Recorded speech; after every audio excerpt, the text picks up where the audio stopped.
Կենսաթոշակական նպաստը կանխիկ եղանակով ստացող քաղաքացիների համար Հայաստանի Հանրապետության աշխատանքի և սոցիալական հարցերի նախարարությունը հրապարակել է ուղեցույց, որի օգնությամբ հնարավոր է անցում կատարել վճարման անկանխիկ եղանակի և միաժամանակ օգտվել անկանխիկ գնումների արդյունքում 20% հետվճարի ծրագրից։ Ես հասկանում եմ, որ քարտային ձևով դժվար կլինի ստանալը կամ բանանելը, բայց առևտրի տեսակետից դա ավելի ճիշտ կլինի։ Կենսաթոշակներն ու պետական նպաստները հնարավոր է ինքնուրույն բարձրացնել պարզապես անցնելով անկանխիկ վճարումների։ Եթե մինչ օրս թոշակը կամ նպաստը ստացվում է կանխիկ եղանակով, ապա այժմ պատասխանատու մարմինը ներկայացնում է հստակ ուղեցույց վճարումը անկանխիկ դարձնելու համար։ Դրա համար անհրաժեշտ է մուտք գործել online.ssa.am հարթակ, գրանցվել կամ մուտք գործել անձնական էջ, այնուհետև կենսաթոշակի և նպաստների առցանց դիմումներ բաժնում ընտրել վճարվող բանկի ընտրության դիմումը։ Անկախ թվային հարթակից օգտվելու հնարավորությունից քաղաքացիները կարող են նաև դիմել միասնական սոցիալական ծառայության տարածքային կենտրոններ և դիմումը լրացնել մասնագետների օգնությամբ։ Աշխատանքի և սոցիալական հարցերի նախարար Արսեն Թորոսյանի խոսքով հունվարի 1-ից հետվճարի չափը կազմում է 20%, մինչև 10,000 դրամ, եթե կենսաթոշակառուներն ու նպաստառուները կատարում են անկանխիկ գնումներ։ Նախարարը նաև հիշեցնում է, որ առկա քարտով վճարումների դեպքում հնարավոր է ստանալ լրացուցիչ 2% հետվճար։ Տեսեք, սա վիզա քարտ է մեր բանկերից մեկի, ես հատուկ փակել եմ, որ գովազ չհնչի, իսկ սա առկա քարտ է, որի վրա գրված է առկա, տեսնում եք։ Հիմա եթե մեր կենսաթոշակառուները եւ նպաստառուները իրենց այս տեսակի քարտերը կամ վիզա կամ մաստեր փոխարինեն այս տեսակի քարտերով, իդեպ գույները կարող են տարբեր լինել եւ բանկերն էլ կարող են տարբեր լինել, ապա նրանք կարող են ստանալ ոչ թե 20% հետվճար, այլ 22% հետվճար,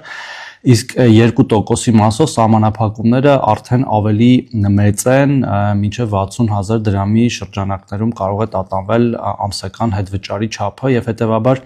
ես կոչ եմ անում օգտվել այս հնարավորություններից։ Գնումները քարտով եք։ Ահա, լրիվ։ Այդպես դες ավելի հարմար է։ Ավելի հարմար է, հա։ Ես այս ամիսնով սկսել եմ քարտով վճարումներ կատարել, հələ այդ հետվճարը չեմ ստացել։ Բայց ինչպես եք գնահատում այդ կարգը։ Լավ, նորմալ։ Կարտով եմ ստանում, բայց ես բանը կանխիկ չեմ ստանում կանխիկ։ Օգտվում եմ բանից, խանութներից։ 2% տալիս են էլի բանը 200 դրամ է դա։ Արսեն Թորոսյանը նշում է, շուրջ 48,000 քաղաքացի դեռ ստանում է կենսաթոշակն ու նպաստը կանխիկ եղանակով եւ վերջիններիս կոչ անում հնարավորինս արագ անցում կատարել անկանխիկ համակարգի չսպասելով մինչեւ ապրիլի 1-ը սահմանված վերջնաժամկետին։ Աստղիկ Խաչատրյան, Խանով Անիսյան, այսօր։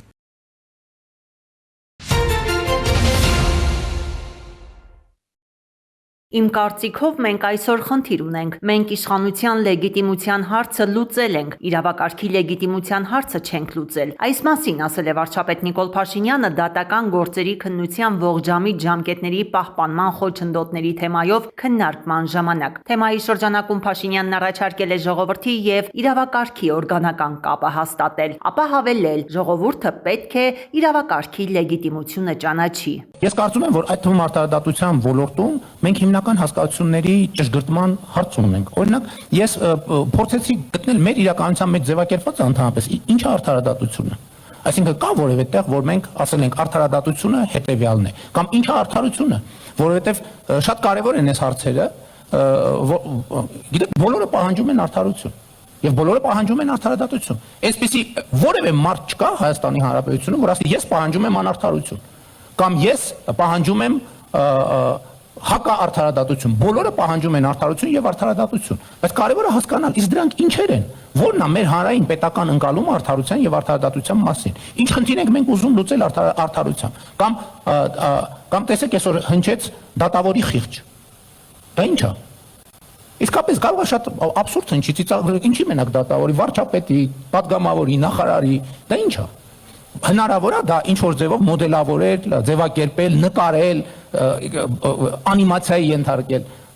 եւ այդպես շարունակ։ Կամ ֆունդամենտալ ուրիշ հարցեր։ Ով է Հայաստանի Հանրապետությունում արդարադատության պատասխանատուն։ Արդարադատության ընդհանրապես պատասխանատուն ով է։ Երկրորդը, ինչպես է նա կրում այդ եթե նույնիսկ որոշեցին, որ այսինչը կամ այնինչ մարմինն է կամ անձն է կամ չգիտեմ, ինչպես է նա կրում այդ պատասխանատվությունը։ Ընդհանրապես դատական եւ արդարադատության համակարգի լեգիտիմությունը որտեղից է բխում։ Որտեղից է որոշվել, որ այս ինստիտուտը կամ մարդկանց այս շրջանակը կարող է իրականացնել արդարադատություն։ Որտեղից է բխում այդ լեգիտիմությունը։ Հանրապետության նախագահի ելույթի մեջ խոսեց սահմանադրության եւ սահմանադրության իրականացման մասին, որովհետեւ ենթադրվում է, որ Հայաստանի Հանրապետությունում լեգիտիմության մի աղբյուր գոյություն ունի, այդ ժողովուրդն է։ Եվ հաջորդ աղբյուրը սահմանադրությունն է եւ հաջորդը սահմանադրությունից բխող իրավակարգը։ Իսկ եթե պարզվի, որ ժողովրդի եւ սահմանադրության արանքում խզում կա, չի ստացվում արդյոք, որ Հայաստանի Հանրապետությունում հաստատված ընդհանրապես իրավակարգը լեգիտիմության խնդրեմ ունի։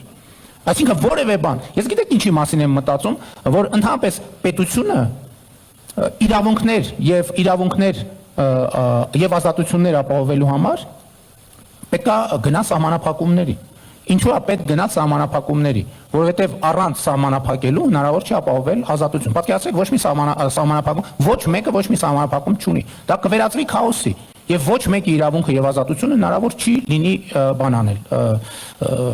ապահովել։ Բայց մյուս կողմից սահմանափակումը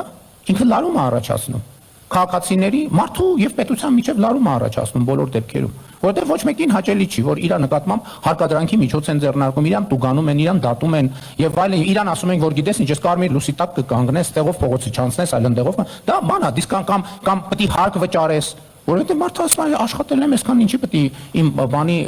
1000 դրամի 200 դրամը տամ բանին, բյուջեին։ Ու սա լարում է առաջացնում միշտ բոլոր դեպքերում։ Ես միշտ դրա մասին մտածում եմ ու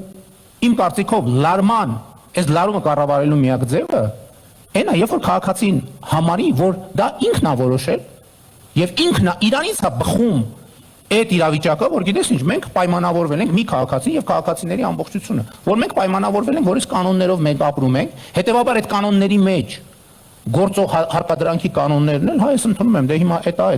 դա իմ ընդունած կանոնն է։ Իմ ընկալման մեջ ամենամեծ, տեսեք, մենք շատ լավ է, որ անդրադառնում ենք այս խնդրին, գործերը բան անեն, արագ լուծում ստանան եւ այլն, որը հիմա մենք արդեն ունենք որոշակի պատկերացում, թե դա ոնց պետք է անենք եւ արդեն Բարձրագույն դատական խորհրդի նախագահի ցույց տված օրինակ քաղաքացիական դատարանի հետ կապված շատ տպավորիչ էր, որ ու անսպասելի ճիշտն ասած, բայց մենք մի X պահի պետք է բովանդակությանն էլ անդրադառնանք, որովհետեւ այդ թվերը բովանդակությանը չեն անդրադառնում։ Մարդու համար ինչ տարբերություն այն որոշումը, որ ինքը համարում է, որ այդ որոշումը լեգիտիմ չի, մի ամսում ենք կայացրել, թե 6 տարում, բացարձակապես տարբերություն չկա, որովհետև եթե նույնիսկ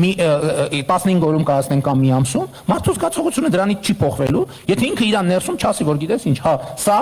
իմ պետության, իմ հաստատած իրավակարգի, իմ դեմ կայացրած որոշումն է, եւ հետեւաբար սա իմ կայացրած որոշումն է, իմ դեմ, որովհետև ես ինքս ինձ սահմանափակում եմ, որովհետև եթե մենք ամեն մեկս մեզ չսահմանափակի, երկրում քաոս կսկսվի եւ պետությունը ընդհանրապես կվերանա։ Եվ ֆունդամենտալ այս հարցերը կա եւ մեր իրականության մեջ եթե սխալվում եմ, ընտրում եմ ուղեն, այս հարցերի պատասխան չկա եւ անդրադարձ չկա։ Ընդ որում ես դա էլ եմ հասկանում, որովհետև մեզ թվացել է, որ աշխատավարձի հարցը լուծենք, հարցերը կլուծվի։ Որովհետև այն պահին, երբ որ աշխատավարձի հարցը լուծվել, պիտի լուծվեր, մտածում ենք, որ դա պրոբլեմ, բայց այդ լուծում ես տենում ես, հա ինչ որ մի խնդիր լուծվեց, բայց ուրիշ խնդիրի հայտ եկավ, ժամկետի հարցը լուծենք, հարցը կլուծվի, այն մյուս հարցը լուծենք, հարցը կլուծվի, բայց տեն չի, նմանատիպ նոր հարցեր են գալիս եւ այդ նոր հարցերին անդրադառնալու ֆունդամենտալ անհրաժեշտություն կա։ Իմ առաջարկը ընդհանուր առմամբ հետեւյալն է. ժողովրդի եւ իրավակարգի օրգանական կապը պետք է հաստատվի, ժողովուրդը պետք է փաստացի լեգիտիմությունը իրավակարգի ճանաչի։ Իմ կարծիքով մենք այսօր խնդիր ունենք, իմիջիալոց ասեկտները գերկայացնում են մի քիչ, մենք իշխանության լեգիտիմության հարցը լուծել ենք, իրավակարգի լեգիտիմության հարցը չենք լուծել։ Տեղահանությունից մոտ 2.5 տարի անց Խախնազարյանները սեփական բնակարանն ունեն, մինչև այդ ապրել են Վարդենիսում, Լճաշենում, Արմավիրի խորոնք գյուղում, որպեսզի փոքրիկները ֆուտբոլի պարի գնան, տեղափոխվել են Երևան, մշտական բնակության համար նախընտրել Էջմիածինը, ասում են ծննդավայրի նման ձգողություն ուներ։ Հարմար էր մեզ։ Բացի դրանից գործի պահովել էլի հեշտ է գործի գնալ գալը, այդքան հեռու չի գործի տեղից։ Մի խոսքով ամեն ձևել ստեղ հարմարություն ենք գտել։ Ճիշտ է, շատ երկար փնտրեցինք, դժվար գտանք, բայց գտանք։ Բարեբախտաբար շատ լավ մարդ պատահեց, մեր տանտերը հարմար գներով տվեց։ 7 հոգանոց ընտանիքը օգտվել է Ղարաբաղից բռնի տեղահանված ընտանիքների բնակարանային ապահովման պետական աջակցության ծրագրից։ Ընտանիքը նախ Հայաստանի քաղաքացիություն է ձեռք բերել։ Յուրաքանչյուր անդամի հաշվով պետությունը տրամադրել է 4 միլիոն դրամ։ Ամանորի պատրաստություններին զուգահեռ նորոգում են տունը։ Մեր սերտիֆիկատի գումարով կարողացանք այս բնակարանը ձեռք բերենք, ու մեզ եղավ նաև դրական մնացորդ կահույքի համար։ Մենք ձեռք ենք բերել կահույքը սոցիալի ծրագրով, հիմա դեռ չեն բերել, բայց շուտով կբերեն։ Մենք մենակ այս նորոգման համար ենք ֆինանսավորել, դրել ենք մի քիչ, որ ավելի հարմար լինի տունը երեխաների համար։ Ծրագրին դիմելիությունը կտրուկ աճել է, փաստում է սոցիալական գերատեսչության ներկայացուցիչ Գայանե Ղարագյոզյանը։ 4066 ընտանիք ստացել է հավաստագիր, 1768-ը իրացվել են, 1476-ը ձեռք է բերել անշարժ գույք, 13-ը օգտվել են կառուցապատման բաղադրիչից, եւս 154-ը դիմել են գործող հիպոթեկային վարկի մարման աջակցության համար։ Առաջատարը կոտայքն է եւ սա էապես նկատվեց այս փոփոխությունը, երբ մենք կոտայքի որոշ խոշորացված համայնքներ աջակցության չափը ավելացրեցինք 3-ից դարձնելով 4 միլիոն դրամ, դա Հրազդան, Շարենցավան եւ որոշմամբ հաստատված այլ բնակավայրերն են եւ սա էապես ազդեց, որպեսզի մեզ մոտ կոտայքի ցուցանիշը բարձրանա, այնուհետ Արմավիրը, Երևանը եւ Լոռին են, մյուս մարզերում եւս ունենք վիճակագրություն, այսինքն չունենք այնպիսի մարզ, որտեղ չունենանք հավաստագրով իրացված հավաստագիր։ Հաշվի առնելով քաղաքացիության համար դիմաց անձանց թիվը, ակնկալվում է, որ առաջիկայում բնակապահովման ծրագրից օգտվողների թիվը էապես կաճի։ Միգրացիա եւ քաղաքացիության ծառայությունը ստացել է ավելի քան 25000 դիմում։ 18500 անձի նախագահի հրամանագրով շնորհվել է Հայաստանի քաղաքացիություն։ Վերջերս ազգային ժողովում նույնիսկ եղավ խոսակցություն հարցոպատասխանի ձևաչափով, որ կան մերժումներ եւ խոսքն մասներ, թե ինչու են մերժվում տեղանված անձանց դիմումները։ Ես նշեմ, որ գեթ 1 մերժում չի եղել, այսինքն այս տարբերությունը թվերի զուտ այն մասին է, որ դիմումների մի մասը մոտ 7600 դիմում, այս բան քննման փուլում է։ Ժամկետների իմաստով մի փոքր ծանրաբեռնված ենք։ Եթե նախկինում կարողանում ենք 1.5 ամսում քաղաքացիությունը ապահովել, ապա հիմա ցկվում է մոտարապես մինչև 3 ամիս, բայց այն ամենայնիվ 4.5 ամիս է ստանդարտ ժամկետը եւ մենք ստանդարտ վարչարությունից գալիորեն ավելի արագ ենք իրականացնում եւ եւս 8500 անչափահաս անձնագրավորվել է Հայաստանի Հանրապետության քաղաքացու անձնագրով։ Աշխատանքի եւ սոցիալական հարցերի նախարարության ներկայացուցչի խոսքով հիմնական դժգոհությունները վերաբերում են այդ ժամկետներին եւ տանգներին։ 513 շահառու կա, որոնք ունեն դրական մնացորդ եւ այս թիվը շատ կարեւոր է այն առումով, որ այն դժգոհությունները, որ աջակցությունը չի բավականացնում, այս թիվը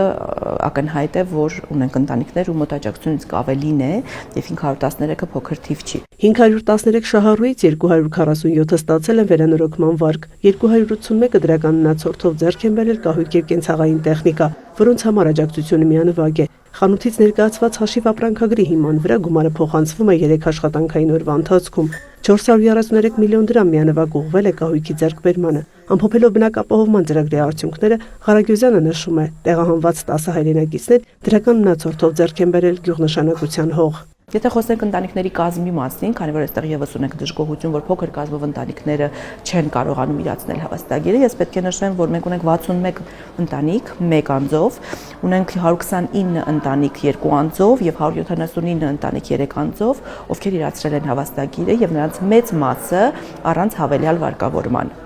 Այսինքն 100% սուբսիդավորմամբ տեղահանված այն անձինք, ովքեր 2025-ի հուլիսի 1-ի դրությամբ ունեին առանց հավաստագրի ձևակերպված գործող հիպոթեկային վարկեր, նրանց եւս աջակցություն է տրվում 1 անձի հաշվով 2 կամ 3 միլիոն դրամ, կախված նրանից, թե երբ է ձևակերպվել վարկը։ Գայանե Ղարագյոզյանը հիշեցնում է ծրագրի պայմանները։ Երբ ընտանիքին հասանելիք գումարը, որը հաշվարկվում է տվյալ բնակավայրի սահմանաչափ, այսինքն 3, 4 կամ 5 միլիոն դրամ, բազմապատկած ընտանիքի անդամների թվով։ Եթե անշարժ գույքի ձեռքբերման արժեքը, այսինքն հիպոթեկային վարկի չափը պակաս է այդ գումարից, ապա տարբերությունը դառնում է դրական մնացորդ, որը շահառու 3 ուղղությամբ է օգտագործում։ Վերանորոգման վարկի կարող է ուղղել մինչև 4 միլիոն դրամ, որը ընտանիքի 6-րդ անդամից հաշված ավելացվում է 800,000 դրամով, բայց ոչ ավել քան 8 միլիոն դրամ։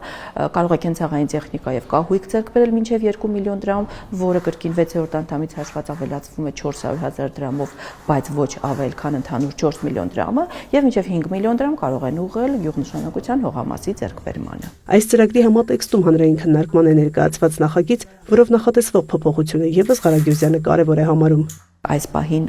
25 եւ 26 թվականին ծնված երեխաներին ծրագրում դիտարկում ենք որպես շահառու, եթե ընտանիքը դիմում է մինչև 25 թվականի դեկտեմբերի 31-ը,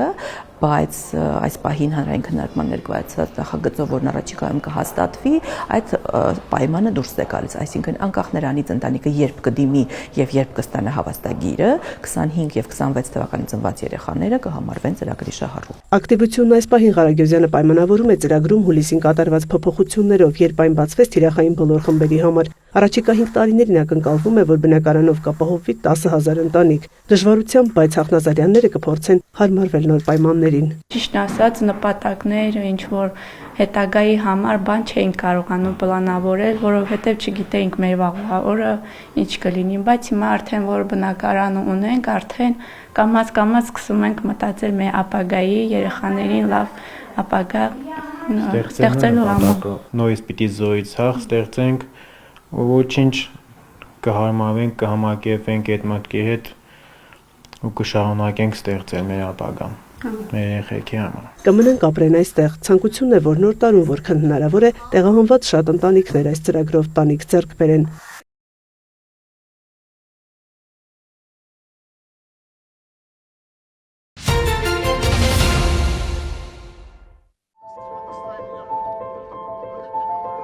Ձմեռային բնապատկերն էլ ավելի է աչք շոյում պարսկա եղանակին արևի առատ լույսի ներքո, իսկ այստեղ լավ գիտեն ձմռան արևը խաբուսիկ է, ավելին զգուշացում, որ առաջիկայում էլ ավելի առատ տեղումներ են սպասվում, ուստի հերթափոխերն անարգել ու արդյունավետ կազմակերպելու համար անհրաժեշտ է անհապաղ համապատասխան միջոցներ ձեռք առնել։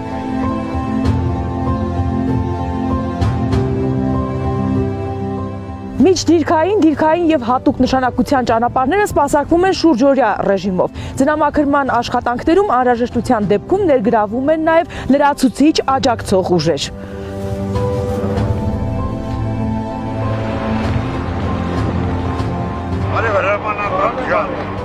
Օրվա ընթացքում քանի ժամ եք աշխատում։ Մի 10-11 ժամ երեք տենց։ Այսինքն շուրջօրյա անպայման։ Եթե պետք է լինի, մենք լավել ենք մնում, որ ճանապարհները բոլոր բացենք, մաքուր լինի։ Նույն ճանապարհը անհրաժեշտության դեպքում 2 անգամ եք անցնում օրվա։ Կարող է 3 անգամ էլ անցնեմ, մինչև բացվի։ Տեսա, անցել եմ, չէ՞, մի քիչ մնացել է այդտեղ։ Էսի կարող պատահի մեքենաները լավ չանցնեն։ Գիշերն էլ եք մաքուր։ Անպայման։ Եթե պետք է լինի, լուսերը կա, միացնում ենք ու աշխատում ենք։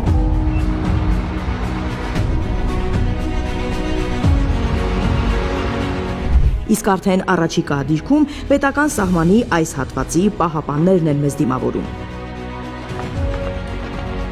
Հրամանատարը տեղում ծանոթանում է սահմանագծի իրադրությանը, հարց ու փորձ անում եղանակային բարդ պայմաններում հերթափոխերի իրականացման համար կարիքների, հավանական ռիսկերի առկայության մասին։ Անմիջական զրույցի ընթացքում հրամանատարը լսում է զինծառայողների առաջարկություններն ու ողջունում այս կամ այն հարցում տղաների նախաձեռնողականությունը, ծառայության արտակարգ պայմաններում ինքնուրույն որոշումներ կայացնելու պատրաստակամությունն ու դիրքի ավագի շուրջ համախմբվածությունը, ընդգծում հրամանատար զինվոր, առողջ համագործակցության ու վստահության արդյունքում անթերի իրականացվող հերթափոխերի կենսական կարևորությունը պետական սահմանի պահպանության համար։ Ծառայությունը մարդու կյանքում մեծ փոփոխության մի հատ փուլ է, որ մարդ այդ փուլը անցնելով շատ ու շատ է փոխվում իր կյանքում, թե դժվարություններին հանդիպելով, թե դժվարությունները հաղթահարելով, ամենայն պատասխանատվությամբ փորձում ենք պաշտպանել Հայաստանի Հանրապետության ինքնիշխան տարածքները։ Այս ամիսներին ինձ բանակը տվել է ինքնավստահություն, ինքնուրույնություն, ավելի կազմակերպված եմ դարձել, պատասխանատու եմ դարձել ինքս իմ հանդեպ, իմ ընկերների հանդեպ եւ բնականաբար այդ պատասխանատվությամբ էլ պահպանում ենք մեր սահմանը։ Սկզբում դժվար էր ադապտացվել այս պայմաններին, բայց ժամանակ ընթացքում ադապտացվենք։ Երևի դա էլ է ձեռք բերում։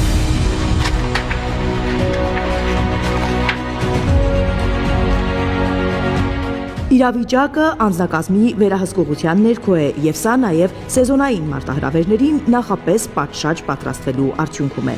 Նախապատրաստական փուլը սկսվում մինչև առաջին ձուն տեղալը է։ Հիմնականում տևում է մոտավորապես մի ամսվա կարգի, մի ամսվա ընթացքում մենք անում ենք։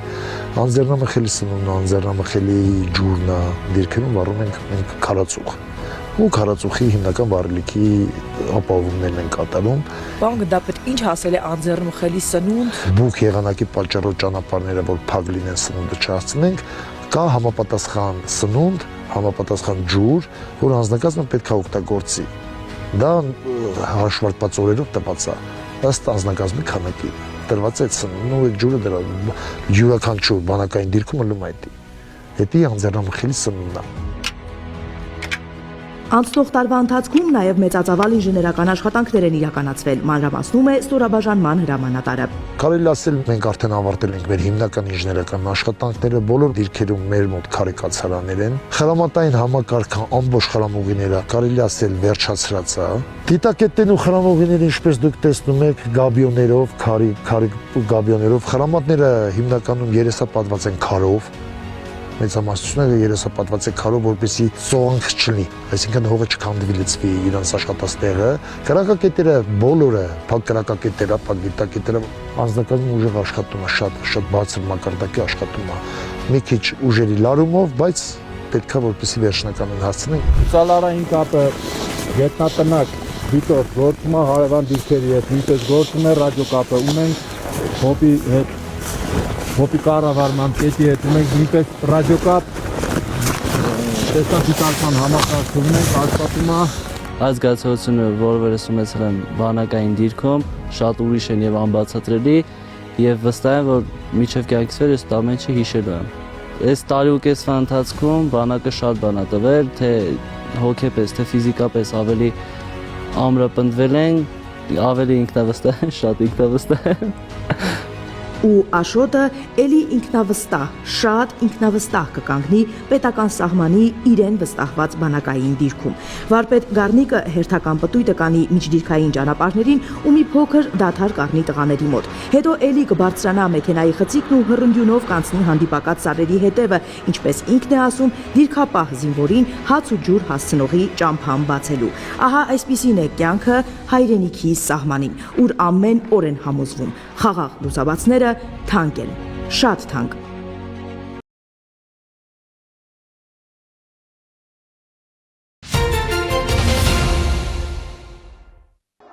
Իրանում ազգային արժույթի աննախադեպ անկման եւ մեծ գնաճի ֆոնին դեկտեմբերի 28-ին մեկնարկած հակակառավարական ցույցերը չեն դադարում։ Ըստ իրավապաշտպան խմբերի ակցիաների ընթացքում բախումների զոհերի թիվը գերազանցել է 540-ը, նրանց թվում շուրջ 50-ը իրավապահներ են։ Ավելի քան 10,000 մարդ ձերբակալվել է, Թեհրանը զոհերի պաշտոնական թիվ առայժմ չի հրապարակել։ Իրանի կառավարությունը երրորդյա ազգային սուք է հայտարարել զոհվածների հիշատակին։ Իրանի նախագահ Մասուդ Փեզեշկյանը հայտարարել է, որ կառավարությունը կենտրոնացած է հանրության մտահոգությունները հասցեագրելու վրա։ Նրա խոսքով իրանցիների պահանջները խելամիտ են, սակայն դա չի արդարացնում խռովություններն ու անկարգությունները։ Իրանի ոստիկանության պետն էլ հայտնել է ցույցերի կազմակերպիչներից մի քանիսին ձերբակալելու մասին։ Նա սպաներին հրահանգել է խիստ արձագանքել անկարգություններ հրահրողների գործողություններին։ Իրանի խորհրդարանի խոսնակ Մոհամմադ Բաղեր Ղալիբաֆն էլ արձագանքել է նախագահ Դոնալդ Թրամփի այն սպառնալիքներին, որ ցուցարարների զանգվածային սպանության դեպքում ԱՄՆ-ն կմիջամտի։ Ղալիբաֆը սպառնացել է Իսրայելին եւ Միացյալ Նահանգներին, որոնց Իրանում պատասխանատու են համարում ցույցերի կազմակերպման համար։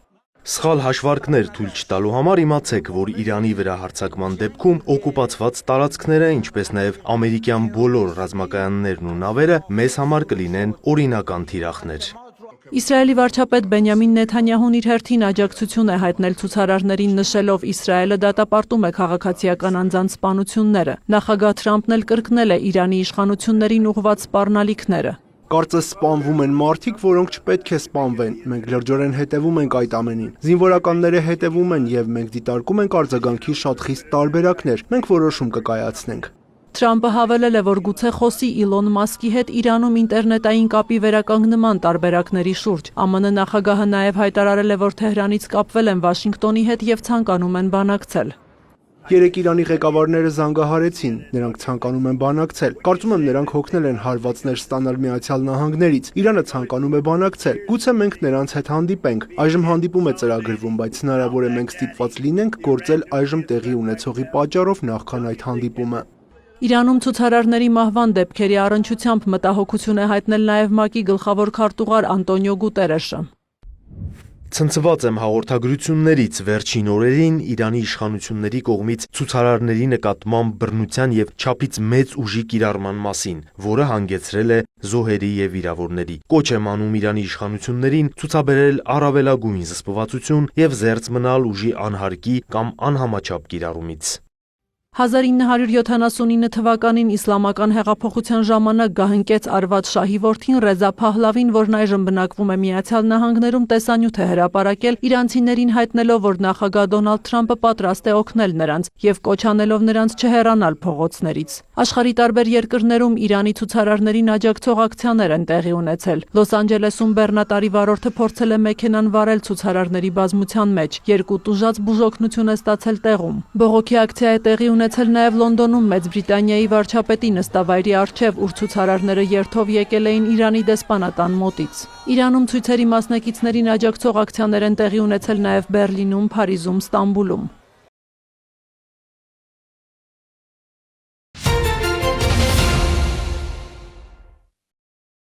«2025-ին կամավորության սկզբունքով, իսկ 2026-ից պարտադիր։ Այսուհետ բոլոր աշխատանքային պայմանագրերի կնքումները, փոփոխությունները եւ լուծարումները կատարվելու են բացառապես էլեկտրոնային ձևաչափով։ Նորամուծությունը միաժամանակ մի քանի նպատակ է հետապնդում՝ թափանցիկության բարձրացում, փաստաթղթային ծանրաբեռնվածության նվազեցում, անօրինական կամ ստվերային տարբերակով ձևակերպումների բացառում եւ ոչ միայն։ Գործատուներն ու աշխատողները այսուհետ կունենան պայմանագրի օրինակելի ձևով կազմված պայմանագիր, այսինքն այն խնդիրը, որը մենք բազմիցս արձանագրել ենք, որ պայմանագրերը չեն համապատասխանում օրենսդրությանը, ստացվում է, որ հնարավորինս չի լինելու, քանի որ մենք հարթակում նախատեսենք բոլոր պարտադիր լրացման ենթակա դաշտերը եւ անգամ շատ դաշտերի պարագայում ունենք հուշումներ, թե ինչպես այդ դաշտերը լրացվի, ինչը եւս բավականին կհեշտացնի գործընթացը։ Աշխատանքային հարաբերությունների փաստաթղթավորումը կատարվելու է պետական եկամուտների կոմիտեի ներդրած միասնական էլեկտրոնային կառավարման համակարգի միջոցով, որը 2025-ի հոկտեմբերից արդեն իսկ գործարկվել է։ Համակարգը կարելի ասել ամբողջությամբ պատրաստ է ապահովելու աշխատանքային հարաբերությունների թվայնացումը եւ բոլոր էլեկտրոնային փաստաթղթերի կնքումն ու ստորագրման գործընթացը ապահովել։ Փոքրիկ տեխնիկական խնդիրներ եղել են այն մասով, որ նիշերի քանակը ավելացնել դաշտերի եւ այլն, հիմնականում համակարգը շատ պարզ ու հարմարավետ է ու նաեւ կան այն դաշտերը, որոնք որ պարտադիր լրացման են, այդ մասով նույնպես հուշում կա, թե որոնք են պարտադիր լրացման, համապատասխան դաշտերը թեկուզ եթե սխալ են լրացվում, հաղորդագրություններ են ցուցադրվում սխալի, ինչ պետք է ուղղել եւ կարծում եմ աշխատակիցների համար եւ նաեւ գործատուների համար առավել հարմարավետ է համակարգը այդ մասով։ Հայաստանի գործատուների միության նախագահ Վահագն Համբարձումյանը դրական է գնահատում փոփոխությունը հիմնվում միջազգային հաջողած փորձի վրա, օրինակ բերելով Էստոնիան, Ղազախստանը, որտեղ էլեկտրոնային համակարգը մի քանի տարի է գործում է, ասում է սկզբնական փուլում դժվարություններին բախվելը բնական երևույթ է։ Երկարաժամկետ կտրվածքով շատ դուրս ծախսերի կրճատումն է, որովհետև ես կոնկրետ հաշվարկով չունեմ, բայց ահռելի քանակով թղթաբանություն է կրճատվելու։ Սա փորձը ցույց է տվել նախկին հարկային հաշվետվությունների հաշվարկների ավտոմատացման, թվայնացման հնարավորություն անցման։ Գրանցումներ անելուց նաև պայմանագրերի ամբողջականությունն է ապահովելու, որովհետև թղթային ժամանակ իրենք ունենան այնպիսի բացեր, այնպիսի էական պայմանների չարտացոլումներ, որոնք աշխատանքային օրենսգիրքը նախատեսում է եւ որոնց չարտացոլումը պատասխանատվություն են ենթադրում, որ կարող է իրականում խնդիր առաջացնել ստուգման ժամանակ։ Հիմա չկա այդ խնդիրը։ Միության նախագահը մատնանշում է նաև հնարավոր խոչընդոտները, որոնք հիմնականում տեխնիկական բնույթի կարող են լինել։ Հաշվետվությունների այդ ծանրաբեռնված պիկ ժամանակ պետեկամուտների հայցերը, այսպես ասած, կենսաղային լեզվով կախում են։ Եվ հնարավորություն չի լինում ներդառնել տվյալները։ Մենք ունենք խնդիր մի քիչ փոքր բիզնեսների մասով, փոքր բիզնեսները ստեղ չունեն այդ մասշտաբը եւ չունեն IT մասնագետներ, չունեն հմուտ կադրային մասնագետներ ավելի շատ։ Այս մասը նույնպես ռիսկ է, խնդիր է եւ ստեղ արդեն պետությունը անելիք ունի։ Անկախ բոլոր դրական եւ բացասական կողմերից, փաստն այն է, որ փոփոխությունն արդեն ուժի մեջ է մտել եւ օրինապահ գործատուները պարտավոր են հետեւել դրան։ Նախկինում կնքված եւ ներկայումս գործող թղթային պայմանագրերը թվայնացնելու եւ էլեկտրոնային համակարգ տեղափոխելու համար գործատուներին մինչեւ 2027-ի հունվարի 1-ը ժամանակ է տրվել։ Անի Գրիգորյան, Սյունիք, լուրեր։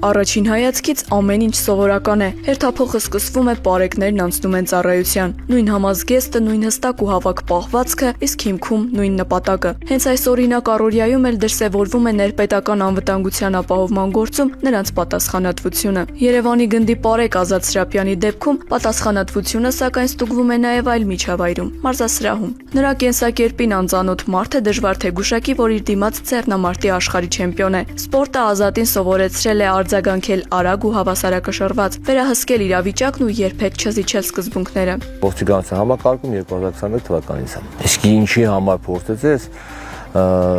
սիրում եմ իմ երկիրը, դրա համար ես փորձում եմ իմ հնարավորության չափով օգնել իմ պետության կայացմանը։ Ազատ Սրապյանը ստանում է համապատասխան հանդերձանքը, ստուգում յուրաքանչյուր դետալ եւ դուրս գալիս ծառայության։ Նա շրջում է քաղաքում, նկատում ամեն մանրուք եւ արագ արձագանքում ցանկացած իրավիճակի։ Վստահեցնում է, ծառայությունը ոչ միայն ֆիզիկական պատրաստվածություն է պահանջում, այլև մշտական հսկողություն, վճռականություն ու պատասխանատվություն, նաեւ յուրաքանչյուր քայլի հետևանքները գնահատելու կարողություն։ Երբ որ նոր էինք սկսել ծառայությունը, Գևյան կամուրջից երիտասարդ ուզում էր Քցերյան։ Փորձում էինք կոնտակտի մեջ մտնել երիտասարդի հետ, ես նկատեցի, որ ինքը ուզում է ձեռքերը բաց թողնի։ Իր ձեռքերը բաց թողնելու իմ իր ձեռքից բռնելը միաժամանակ տեղ ունեցավ։ Մի անգամ ձեռնաշղթաս հանեցի, իմ ձեռքին կապեցի, իր ձեռքին կապեցի, որպեսզի այդ վիճակով կախված մնամ, մինչև օգնությունը էլի ժամանի։ Փրկարարությունը մոտիկացավ, միացել ուժերով քաղաքացուն դուրս բերեցինք։ Կազմակերպվածությունը, վերահսկողությունն ու սառնասրտությունը, որոնք Ազատը ձեռք է բերել մարզական կյանքում, ծառայության մեջ դարձել են նրա անհատական գործիքները։ Մարզվելիս հատուկ ուշադրություն է դարձնում ռազմավարությանը եւ տեխնիկային։ Յուրաքանչյուր վարժության հիմքում իրավիճակի ճիշտ գնահատումը, մրցակցի գործողությունների կանխատեսումը եւ առավել արդյունավետ արձագանքի ընտրությունն է։ Ազատի համար սպորտում ձևավորված տեխնիկան եւ հղկված ռազմավարական մտածողությունը ժամանակի ընթացքում դարձել են ռեֆլեքսներ, ծառայության մեջ օգնելով գնահատել ու կանխել ցանկացած վտանգ, պահպանելով հասարակական կարգն ու անվտանգությունը։ Երբ առաջին անգամ Հայաստանի մեծահասակների առաջնությունում գրավեցի առաջին հորիզոնականը, ավելի մոտիվացվեցի, որ այսօր լինեմ առաջնակարգ դիրքերում։ Վառ օրինակն էր աշխարհի առաջնությունը, որ գրավեցի առաջի հորիզոնականը եւ դարձա աշխարհի չեմպիոն։ Ազատ Սրապյանը պարեկի համազգեստով այն սկզբունքային ծառայողն է, որի մեջ գերիշխում են պետականակենտրոն մտածողությունը եւ քաղաքացիամետ մոտեցումը, իսկ համազգեստից դուրս որպես մարզիկ պայքարելու ու հաղթելու անսպառ ձգտումը։ Նրա պատմությունը ոչ միայն անձնական հաջողության օրինակ է, այլև հիշեցում, որ երբ ուժը, գիտելիքն ու կամքը միավորվում են հայրենիքի հանդեպ սիրո հետ, արդյունքը միշտ նույնն է՝ նվիրումով ու բարձր պատասխանատվությամբ ծառայություն։